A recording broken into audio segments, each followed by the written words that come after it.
I'm John Mahalchik. I'm the Assistant Chair for our Department of Art, Art History, and Film, and Director of Film Studies. I'm very glad that you are all here. This is a program sponsored by the Institute for the Liberal Arts and co-sponsored by Jewish Studies Program and the Center for Christian Jewish Learning. And the presentation also includes some of our ideas that we are working on with our students on propaganda during the Third Reich. So we're very pleased to have Mark Ludwig here, who's going to present his new book, Our Will to Live, on the Terezin arts in the Terezin concentration camp.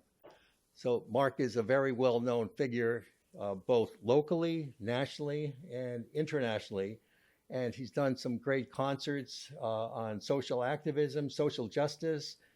I mentioned a few: Tibet, Bosnia, Darfur, throughout Europe, and especially the Republic of the former Czechoslovakia, where the concentration camp was located.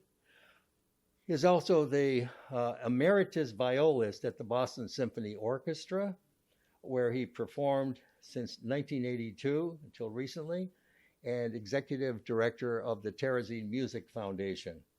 He's no stranger to BC.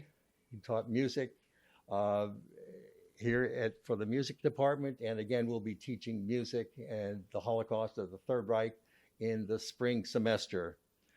So I'm especially indebted to him because he did the score for our documentary film, Creating Harmony, the Displaced Persons Orchestra at St. Ottilien. So you may have witnessed some of his performances, especially with his quartet, which performed a reenactment of music from the Holocaust for our documentary.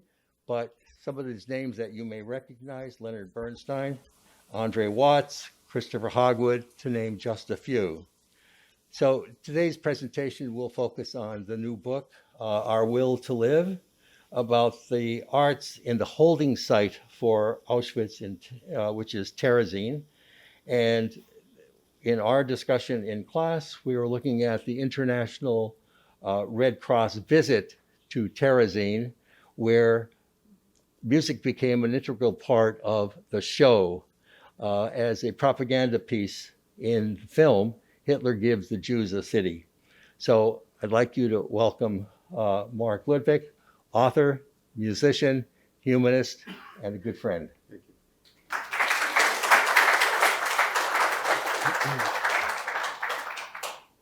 Thank you, John. It's really good to be back here.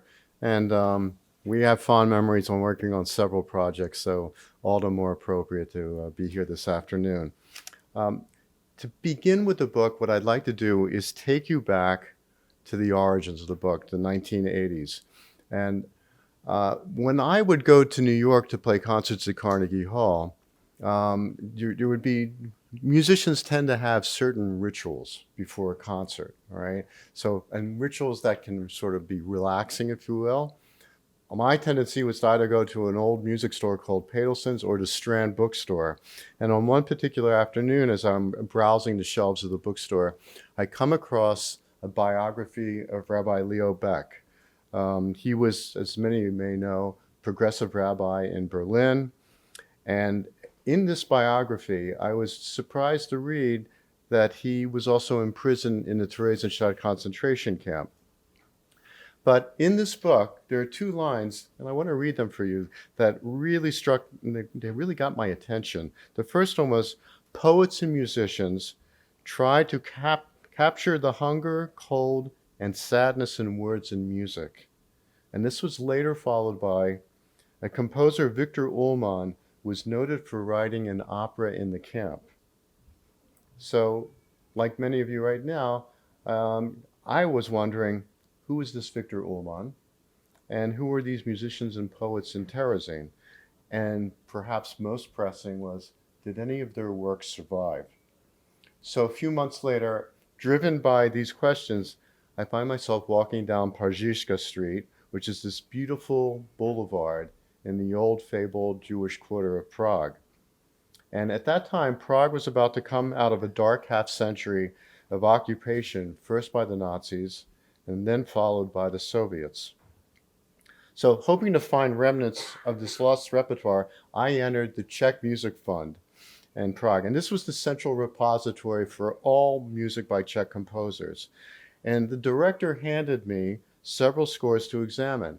And I want to show you, this is one of them, all right? This is not an actual manuscript, but this is a copy, handwritten copy, right? So in the 1980s, not to really date myself, but in that period, you would ask for like a Xerox copy of something, all right?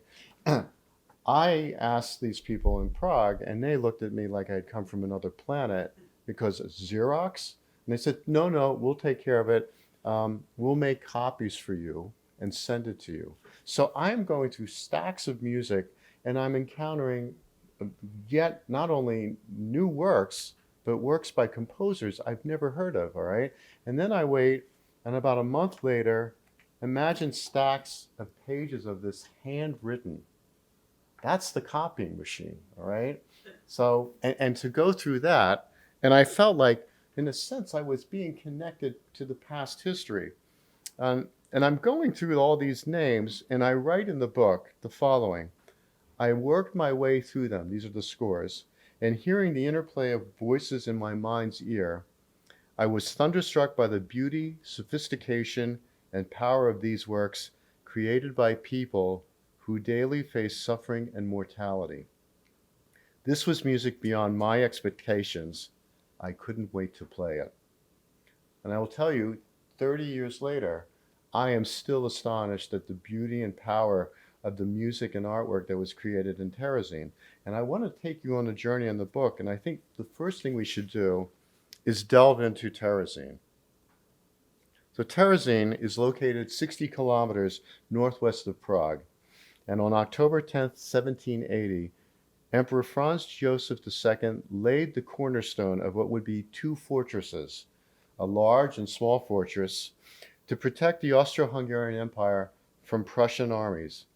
And with its diminishing military role, the large fortress became a quaint garrison town. And you can see it in this turn-of-the-century postcard, while the small fortress served a much darker purpose, holding political and military prisoners like Soviet POWs in World War I, and most notably Gavril Princip, the assassin of Archduke Franz Ferdinand. In the fall of 1941, the Nazis selected the large fortress as quote-unquote a ghetto settlement for Czech Jews, as exemplified by this work of art by a prisoner. And like the postcard you just saw, he includes the same landmarks. There's the church steeple, there are the barracks, but he places them within the camp's walls in the shape of a Jewish star.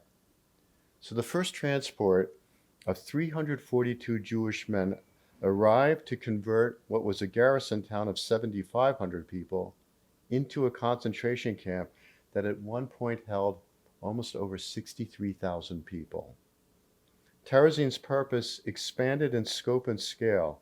Jews within the German Reich and occupied countries were sent to Terezin and ultimately to the east for extermination. 90,000 of 141,000 Terezin prisoners were sent to the east. In addition to serving as a labor transit camp, Terezin later became a powerful propaganda vehicle for the Nazis, who labeled Terezin a paradise ghetto.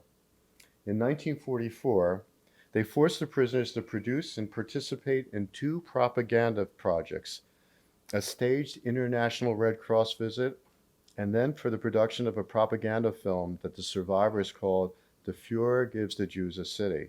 So this drawing, this is one of a series that were created, and they're basically staged scenes for Terezin's beautification process that included, well, you can see in this one, here's an outdoor concert pavilion. You have musicians playing and people are casually roaming around. It certainly doesn't give you any indication that it served as a concentration camp. So my challenge in writing Our Will to Live was finding a way to bring you, the reader, into this rich world while avoiding the pitfalls of a dry, scholarly, fact-laden account of this community. And in a sense, how can I bring these artists out of the shadows of distant memory? And I believe I found this through the concert critiques and writings of Victor Ullmann. And Victor Ullmann would be our guide. As you can see in this, this is a still from the propaganda film of just some of the performances that the prisoners were forced to engage in. But Victor Ullmann would write these series of critiques covering all these concerts for us. And in a sense, he was like the poet Virgil was to Dante in his Divine Comedy, taking us into an unimaginable world. And further enriching this experience is artwork created by the prisoners documenting the cultural activities. And they're part of, in this book, some 500 works that were collected by a gentleman named Karl Hermann. And Hermann was a member of Terezin's Jewish administrative leadership. But in October 1944, both Hermann and Ullmann received transport notices to Auschwitz. Both men had to make fateful decisions as to whether they leave their most valued possessions behind. So Ullmann, he trusted not only his critiques, but his musical manuscripts with a friend, while Hermann hid this artwork under the floorboards and in the walls of the barracks. And miraculously, they were recovered after the war. So before sampling some excerpts from Ullmann's critiques with artwork and music, I'd like to touch on Ullmann and the scope of his critiques. And I want to try to find, we're missing a slide here, but we'll come back to it in a moment. Ullmann, basically, he was, just, we'll get to it later. There's this beautiful photograph of him as a young man. And he's just sort of sitting casually, and he's at the 50th birthday party of his mentor, who is Arnold Schoenberg. Right? He is in the really inner circle of Viennese cultural elite. And as a result, he's not only a student, but later on, he collaborates with many of Schoenberg's colleagues in Vienna. And so Ullmann is this wonderful talent who is sent to Terezin. And he starts taking us into the world of Terezin. And we see, for example, here's the Ghetto Swingers, like I told you. He writes about cabaret, and we'll touch on that in this presentation. He touches on things like, for example, this is a still from the propaganda film. Maybe some of the students here recognize seeing this just recently. Something that I want to bring to your attention. So the International Red Cross, they were allowed to walk by, but not go inside. And had they gone inside, there was nothing there. It was a false storefront. So Ullmann writes about this cultural community, and here's this transport. Remember I mentioned 342 Jews were brought in just to get it up to camp, to be a camp converted from a garrison town. And what I'd like to do is take a look at this photo and imagine yourself in this transport. Mike. Okay, imagine yourself in this transport. If you were sent on a transport, you were allowed to bring up to 50 kilos with you. What do you decide to bring? What are the things that come to mind? You know, I mean, obviously we see layers of clothing, right? Maybe there's some food, but your destination, Terezin, it's uncertain. What is this place about? For some, they've been told it's a paradise ghetto. But all these people have suffered during occupation. They've been ostracized. They've been cut from the fabric of generally from society. And another thing is, think about if they smuggled in instruments, and they did. And this is rather amazing because this is 2 photos of instruments that were confiscated by the Nazis. And the Nazis, just in Prague alone, confiscated well over 100,000 instruments. It's a staggering number, right? So you see warehouses of pianos, mandolins, string instruments, etc., right? But the Nuremberg racial laws, they forbade Jews from owning musical instruments. So think about the risk that was employed by those people who would smuggle in an instrument, because first off, they weren't allowed to have it any longer. They bring it in, and then I want to tell you one quick story. Imagine How do you get a cello in? Right? So there's one account where the cello was cut into pieces and put into the lining of the coat. Right? So I own a very valuable viola, Italian made. I will tell you, with a string instrument, if you cut it apart, if you scratch it, you nick it up, you devalue it greatly. All right. But think that person who owned that cello, if you play an instrument, you have a bond with your instrument. And he made a decision, one, to risk his life to bring it into the camp, two, to cut it into pieces and then glue it back together once it's in the camp. I mean, this is one of many extraordinary stories. So Ullman, he does take us into this world. He takes us into the performances that occur in the barracks. And he not only takes us in there, but he shows us what are the conditions that our people are going through. And then as we go through this, think about this. He is writing music too. He's chronicling what's going on in the camp, but he's writing music that also is another form of what's going on and how he feels in the camp. I want to jump, this is an example of one of his critiques. For a moment, think about that. You're in a concentration camp. The scarcity of paper, having access to a pencil or pen. In some ways, some of them are even on typewriter, which was very rare, but most of these are handwritten.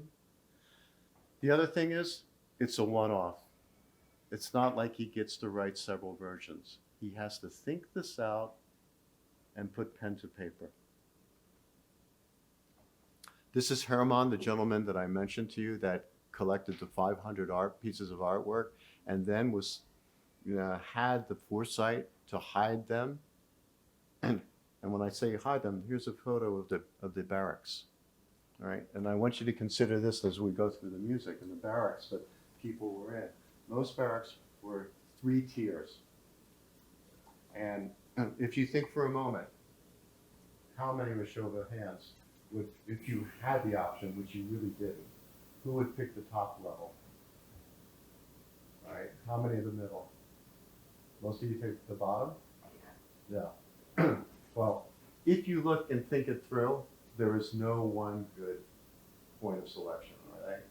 If you're at the top, in the summer, it's hot. There's no air conditioning. And it's cold, all right, as you'd expect. Maybe you feel you have a degree of privacy, but you're crammed in. And so even a space like this, this space would probably have at least 150 people living in it. And remember, when they came in, like you saw the picture on the transport, that was basically their worldly what they owned. So here's that picture of Ullman. And look at that face. I look at that and I think, that's a young man filled with promise. He's looking ahead, all right? And why shouldn't he? Considering who he's already rubbing shoulders with. He's in Vienna, which is at the height of its cultural glory. He's in that mix. All that promise. But of course, this is one of his manuscripts, and you can see at the bottom, there he writes Theresienstadt in the date. So for Ullman, he not only composed and wrote critiques, he also, this is the Studio for Neue Musik, New Music. He's the director, and he's running concerts in the camp. One of the things I really want to emphasize about Terezin, the surrealistic nature of this camp. Because if you look at these names, and if you happen to know about the term degenerate art and degenerate music, does anybody know about the Nazi policy of degenerate music? So broad brushstrokes, all right, but ideologically driven by the Nazis. And the idea was 12-tone or atonal music was Jewish and therefore Bolshevik. And jazz music was the music, if they said it was Negro music. Right? And so any music by a composer that was of Jewish blood or was deemed Negro, was automatically banned. Right? Those performers were banned from giving performances. Their music was banned from the stages in Nazi Germany and occupied lands. But strangely enough, in the camp, it's being performed. because the Nazis are not inside the camp looking in, knowing about this. And then the other thing I draw your attention to, here's Ullmann putting on a program. That's his teacher. Zemlinsky is the son-in-law of Schoenberg, and Zemlinsky had hired Ullmann for engagements in the 1920s and 30s. In the 1930s, Ullmann also studied with Haber, and then of course we know Gustav Mahler, and Bruno Walter was his assistant, and he happened to be a friend with Ullmann. So you have all these connecting threads of history.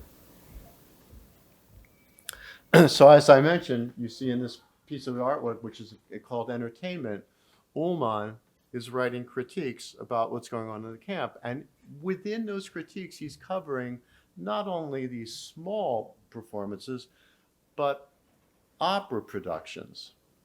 And this is artwork created by the artists in the camp. And what's amazing, because I have to caution you about this, you would think on the surface, opera, what comes to mind? Lavish sets, right? Costumes, a big orchestra, maybe there's elegance, chandeliers, etc.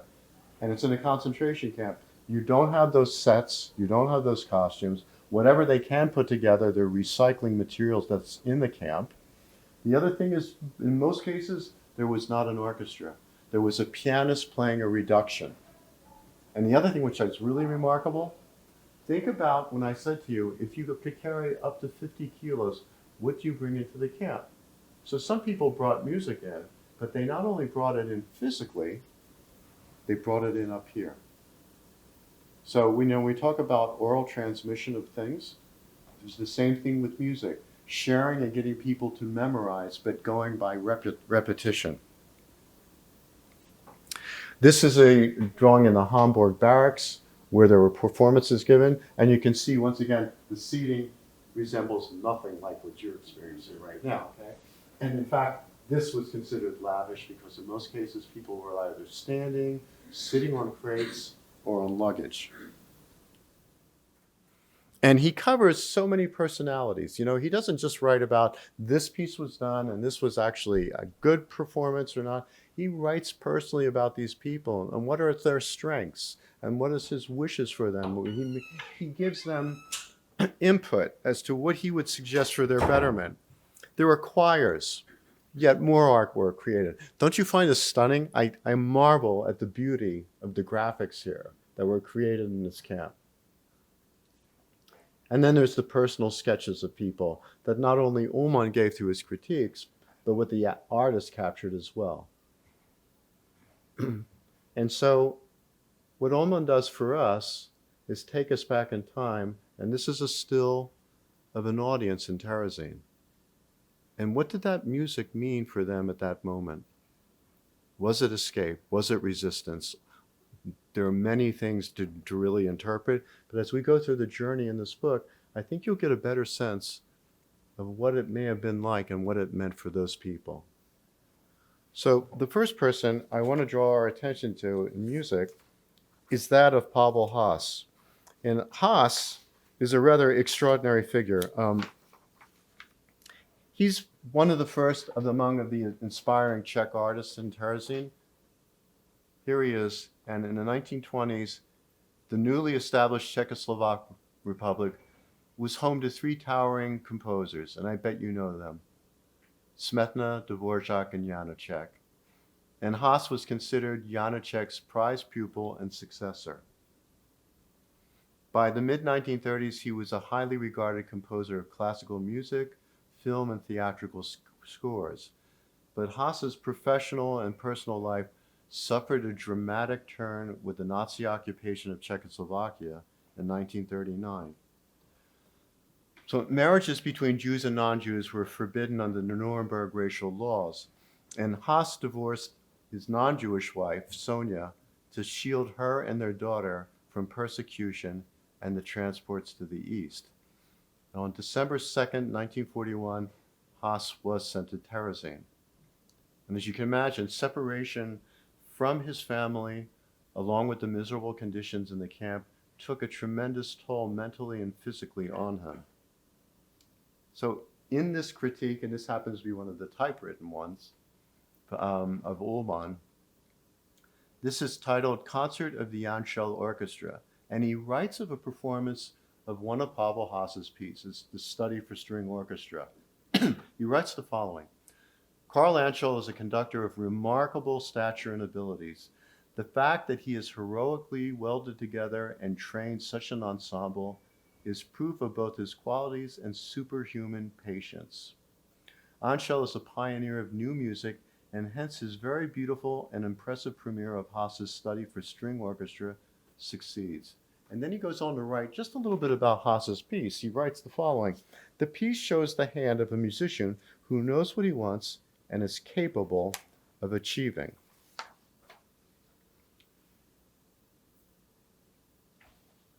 So this is the still of Haas with Anschel and that orchestra. And this is in the propaganda film where Haas is taking a bow afterward. Now, he was among those artists that were forced to participate in the performance of the study. And, we see him taking the bow, but also at the same time, the narrator says the following: musical performances are happily attended by all. The work of a Jewish composer in Terezin is performed. Here's yet another still from that segment in the film. And I find it's very eerie. You look at the faces of these musicians, and when it pans into the audience, knowing that most of them were sent to the gas chambers of Auschwitz just weeks following this critique. So after the liberation of Terezin, Anschel, he went on to have a distinguished conducting career. And there's actually a Boston connection here. He fled in 1968 the Soviet invasion of Czechoslovakia, and he became the Toronto Symphony Orchestra music director. And this is the beginning of this Boston connection. So here I am in 1990, and I have the score to this piece. And I take it to Seiji Ozawa, who was the music director of the Boston Symphony.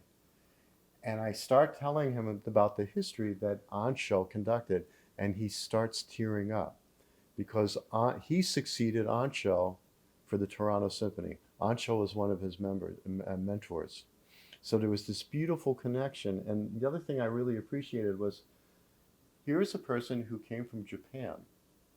He's coming from a very different culture, but his humanity connects to this story. This is yet another poster from Terezin, and in this, you see this K. Berman bass, Raphael Schechter clavier, that's piano. And to note here, they're noting in this concert is a performance of 4 songs set to Chinese poetry. And Ullmann covers this. He actually writes about the premiere. And in his critique, he writes the following: the honest and courageous and multi-talented artist, singer, and composer Karl Berman was an apprentice until today. And if one has to begin by thanking him for his distinguished and well-chosen program, one's next duty is to joyfully thank Pavel Haas for his beautiful gift, his 4 songs from Chinese poetry, which premiered this evening. Goes on to write, Haas's songs are full of life and relevance. Once heard, one can no longer do without them and wants to live with them on more intimate terms. It is only in this manner that over time new art catches on. And then there's one thing where he says later on, and it's the humanity of Ullmann. He says, this is like good music is like an indispensable friend, just like a good book, just like everything one earns by practicing. Right? So I just want to take one of the 4 songs and let's look at the poem. What's going on with Haas? Because first off, think about it. He's a Czech composer and he chooses poetry from the Tang Dynasty. This is poetry over 900 years old. Right? He shows a real international breadth of consciousness and connection to the arts. Right? So he chooses that, but then it's a sleepless night. And I highlighted a few things for you, but you have the imagery of nature. In the wind, the bamboo is swaying.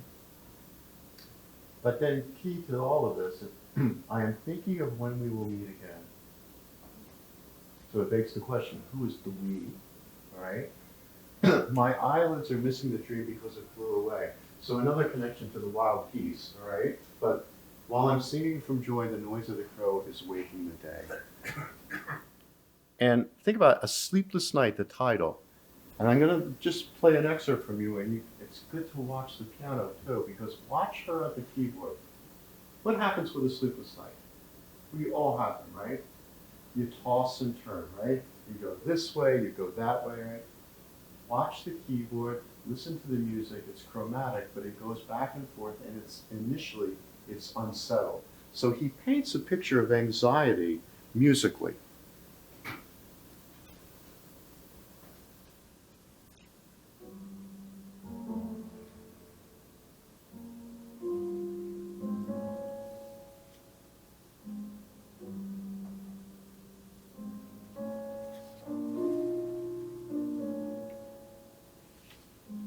Can you hear it back there? Okay. It never really settles in, does it? Goes one direction, goes back up.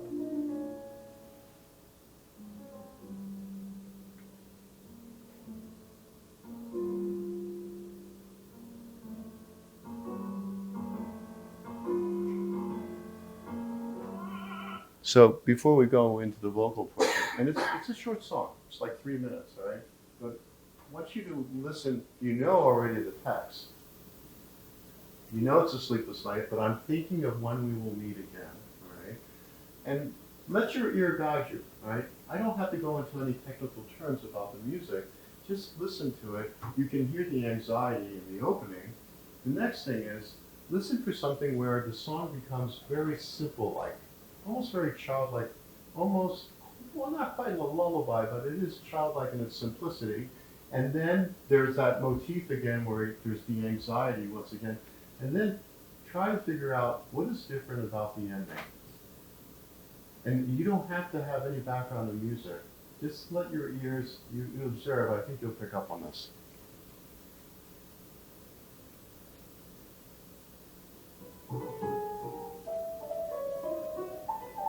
It's about to morph into the childlike song.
Did anything catch your attention near the last, say, 30 seconds? Anybody? He doesn't sing text, does he? He's doing la la la la, right? So he breaks from the text. What's going on here? Because when we have the anxiety of the sleepless night, you have the childlike motif coming in, and then remember that line, I'm thinking when we'll meet again, right?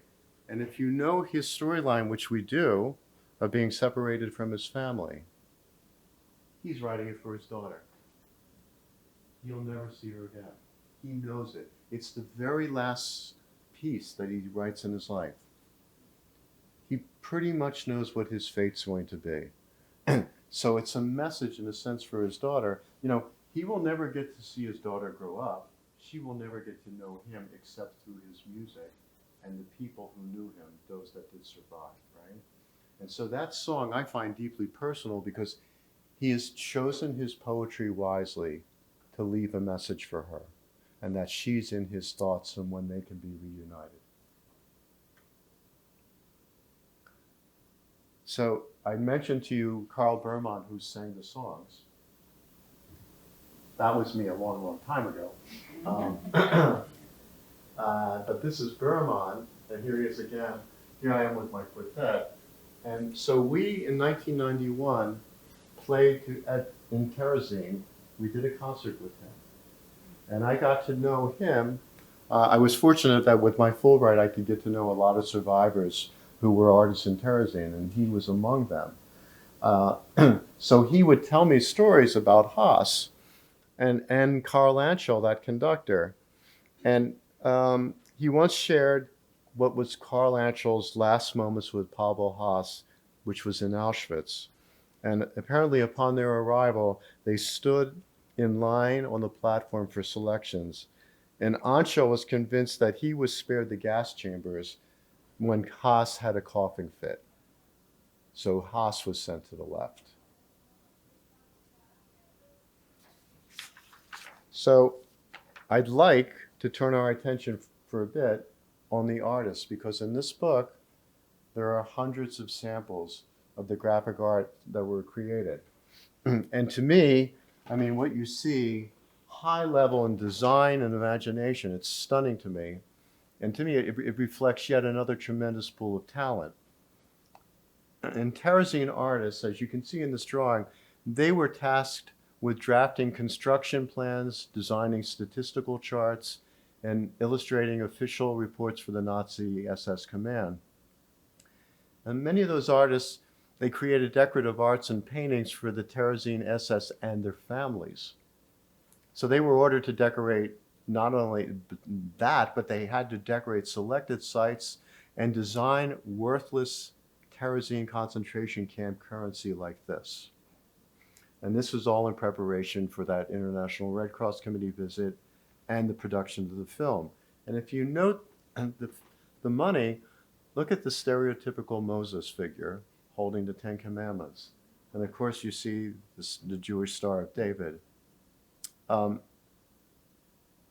will say that although they were forced to do this, the one silver lining in this was it gave them access to art supplies that they could secretly create works of art depicting what was really going on in the camps.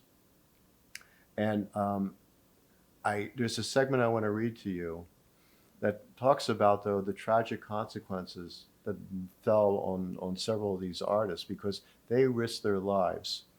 I write the following: visual artists took tremendous risks to document the harsh realities of Terezin. The most famous example is the dramatic story of Leo Haas, Bedřich Tausig, known as Frita, Otto Ungar, and Felix Bloch, whose drawings and paintings powerfully detail grim scenes of starvation, sickness, overcrowding, and other aspects of daily life in the camp. Food and tobacco, which were among the key commodities for bartering within the camp, were smuggled in by members of the local Czech police. And through this pipeline, the artists managed to sneak works out, and several works found their way to Switzerland, encouraging the artists to intensify their efforts. So artists also hid a large portion of their remaining artwork inside the walls and under floorboards of the barracks. Friends buried some 200 works by Frita, and Leo Haas hid more than 400 works within the walls of the barracks. So following the discovery of the smuggled artwork and shortly after the Red Cross visit, the 4 artists were rounded up and sent to the cellar of SS Camp Commandant Karl Rahm's headquarters. Rahm, Adolf Eichmann, and 2 SS officers began the interrogation of the artists. They sent them to the small fortress with their spouses and children. In this drawing, this is 3-year-old Tomáš Tausig, and along with 7-year-old Zuzana Ungarova, they were under further interrogation and torture. There they beat Felix Bloch to death and crushed Ungar's drawing hand. Haas, Frita, and Ungar were sent to Auschwitz. Frita perished there, and Haas was ultimately liberated, the sole artist to survive. Haas returned to Terezin after the war and recovered his and Frita's hidden artwork, and he and his wife adopted little Tomášek.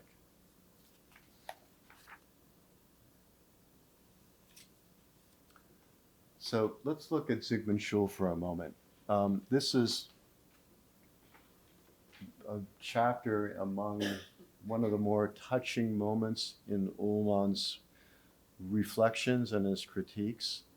And he writes about Sigmund Schul, who was a young composer whose music was heavily influenced by Hebrew melodies. And from a critique of Ullmann's that's titled A Musical Panorama, mid-August 1944. So this is just before Ullmann's being sent on a transport. He writes the following about Schul. Lastly, the new Ludwig Quartet, and here is artwork, a poster from them done, rendered in Terezin, presented us with an enchantingly beautiful and excellently performed Haydn. It was followed by Sigmund Schul's interesting, well-crafted Divertimento Hebraico. So Ullmann, you can see in this poster in his concert series, he programmed this work on what was called Young Terezin Composers. And upon Schul's death, Ullmann wrote this following tribute. The composer Sigmund Schul has died at 28 after a long lingering illness in Theresienstadt. One of those talents commonly called great hopes has left us.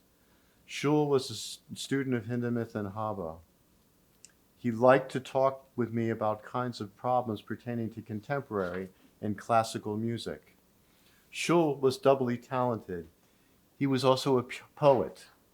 With Schul, we have lost a true personality, a truly aspiring artistic personality. It is no eulogy cliche if I say that he was absolutely justified when he uttered shortly before his death, quote, "What a pity this has come of me." And Ullmann closes with, "It was the truth." So I'd like you to hear just this short Hasidic dance by Schul. It really exemplifies the flavor of such a gifted composer.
So that was a performance I gave with the cellist Sado Knudsen in Terezin. So one may wonder that Ullmann, being both a critic and composer, would there be a potential conflict of interest, in a sense questioning Ullmann's journalistic integrity? And as a further sign of his character, there is only one entry regarding his music among his 26 critiques. And it's a grateful acknowledgement at the very end of his children's choir concert critique. And he writes, "The best praise of the critic is probably that he heard his own arrangements of Hebrew melodies performed impeccably." So Ullmann's son, Maximilian, sang in the choir. And this is a photo of Ullmann's children. And left to right is Maximilian, Felicia, and Johannes. So you can imagine for Ullmann hearing this with his son in the choir, how deeply emotional an experience this was. I mean, I found when I wrote about what happened to these three children and being also a parent, this was a very emotional, and I think, well, it was very hard to write, but I want to just read you a section about these children. Being quarantined with a case of the measles, Max was unable to join the Kindertransport. He and his mother Anna were sent from Prague to Terezin on May 7th, 1942. Johannes and Felicia were separated shortly after their arrival in the UK. These forced separations, followed by news of their families' members' deaths in Auschwitz, would prove an enduring trauma for both children. In what may be a case of both bureaucratic and medical malpractice, Johannes was institutionalized in a mental hospital in 1948, where he was heavily medicated and given insulin shock therapy. He was in several institutions until his death in 2010 in a hospital for homeless men. There is very little record of Felicia's fate, other than that she was adopted by a childless couple and died of cancer in 2004. Felicia and her brother Johannes were not reunited until he attended her funeral. In Ullmann's last work, his Piano Sonata No. 7, which was dated on the manuscript August 22nd, 1944, and was dedicated to his 3 children. So that to me is a lot to process in looking at those photos. What I'd like to do is play a video performance of his arrangement, that choral arrangement he wrote about, Eliyahu, Elijah the prophet. And there's also some little historical background on this. You'll notice it's on a grid. This was done during the height of the pandemic. So the chorus could not get together. They each had to sing it and listen to the soundtrack on the back, and then we engineered it collectively. And then you'll see scenes of what are murals that were in the old secret synagogue in Terezin.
So I'm going to close with cabaret. And Ullmann stepped outside of classical music and covered the German and Czech cabaret productions in Terezin. The German shows tended toward the nostalgic, incorporating popular songs of the 1930s. And the Czech productions focused more on the satirical aspects of life in Terezin. Karl Schwenk was among the most popular of the cabaret artists, composing several productions in the camp. The first cabaret performed in Terezin was Schwenk's The Lost Food Card, and this included the hailed Theresienstadt March, and this was adopted by the prisoners as the camp anthem. It declared, "Everything goes if there is a will. Tomorrow a new life starts. We'll pack up our bundles and go home and laugh on the ruins of the ghetto." So in the critique of the Schwenk premiere by Ullmann, here's the following praise. Our Aristophanes of Theresienstadt unfortunately only rarely appears, even though he, Schwenk, would have enough material, talent, and inventiveness to transform his annual contributions into a monthly review. And then Ullmann flashes, a touch of wit here. He puts in quotes, "Shake well before use." Doesn't refer to the medicine this time around, but to the patient. After 1.5 hours of laughing, it is entirely impossible to raise any critical objections. Schwenk unequivocally achieves a level of satire and thus true art. So, does anybody recognize the cellist? Okay. There's a couple stories involved here. So I've known Yo-Yo for, my God, almost 40, I'd say 40 years. And the gentleman next to him is George Horner. And George was in Terezin. He played the piano and the accordion. He was also sent to Auschwitz. His back was broken, but he did survive miraculously. So I met George. He lived in the suburbs of Philadelphia. I met him in the early 90s. And when my parents found out about him, they introduced me to him because of my work with Terezin. And I tried to get George to talk about his experiences, and he would talk about Carl Schwenk with Cabaret, and he would talk about Gideon Klein and other composers, but he tended not to talk about himself. And the other thing he didn't do, he didn't play the piano publicly. And I would ask him, like, would you even play something for me? And several years went by, and then my brother and I were soloing the orchestra in Philadelphia, and afterwards my parents had a big party at their home, and they had a beautiful Steinway. And I had invited George over, and I don't know if it was he was just relaxed enough, or he had maybe a few drinks, which couldn't hurt, you know. But he sits at the piano and he's playing tunes. And he's playing some cabaret tunes. And then I hear some music that I recognize the style, but I don't know what the song is. So then I ask him later, and he says, oh, it was by Carl Schwenk. And he said, I was in the barracks with him and I played his music. And he says, you know, I have some of the music. So I get really excited. I want to see the manuscripts. And I ask him for it, and he says, oh, you can't. And he smiles and he says, because they're up here. All right? So it took a few more years, but I finally got it to the point where he would play it again and we would notate the music. But then every year in the fall, I have a big concert in Symphony Hall for my foundation. And we feature world-class artists. And on that particular year, I think it was 2013, Yo-Yo was the featured artist. So I'm talking to Yo-Yo about the program. We're leading up to it. This is a couple months before. I'm also talking to George about things. And I said, would you consider, since you love Yo-Yo Ma so much, would you come up and would you think of playing one or two of these cabaret songs? And he looks at me and says, you know, I don't play in public, but if Yo-Yo plays with me, I'll do it. All right? So this is real chutzpah. This is real nerve, okay?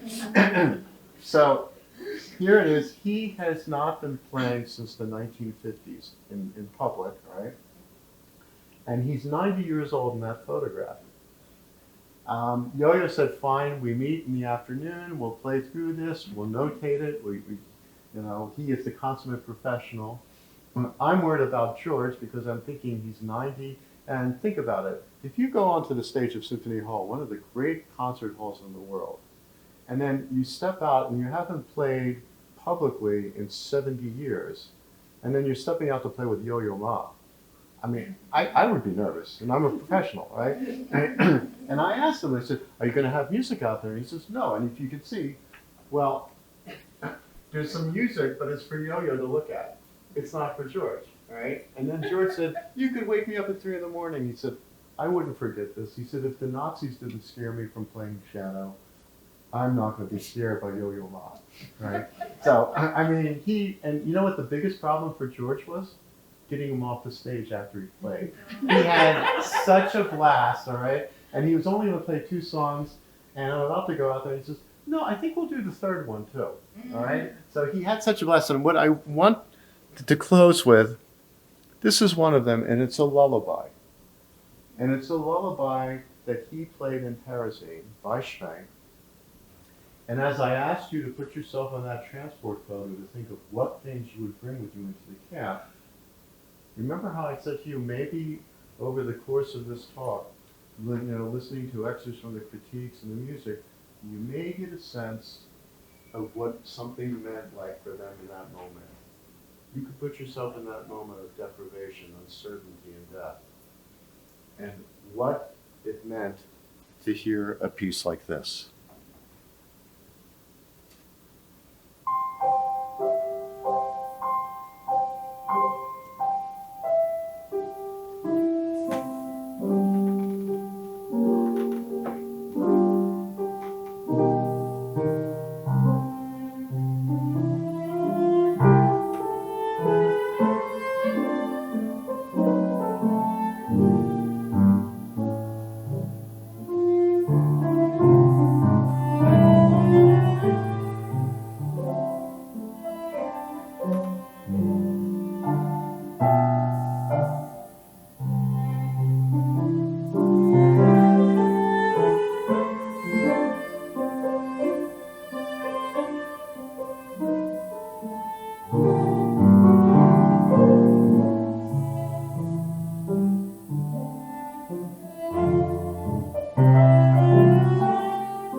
Pretty impressive, huh? It was a really touching moment. So I think that's a good way to close out this and give you just a sample of that very special world of creativity and what was so special about their creative determination and their courage. Thank you.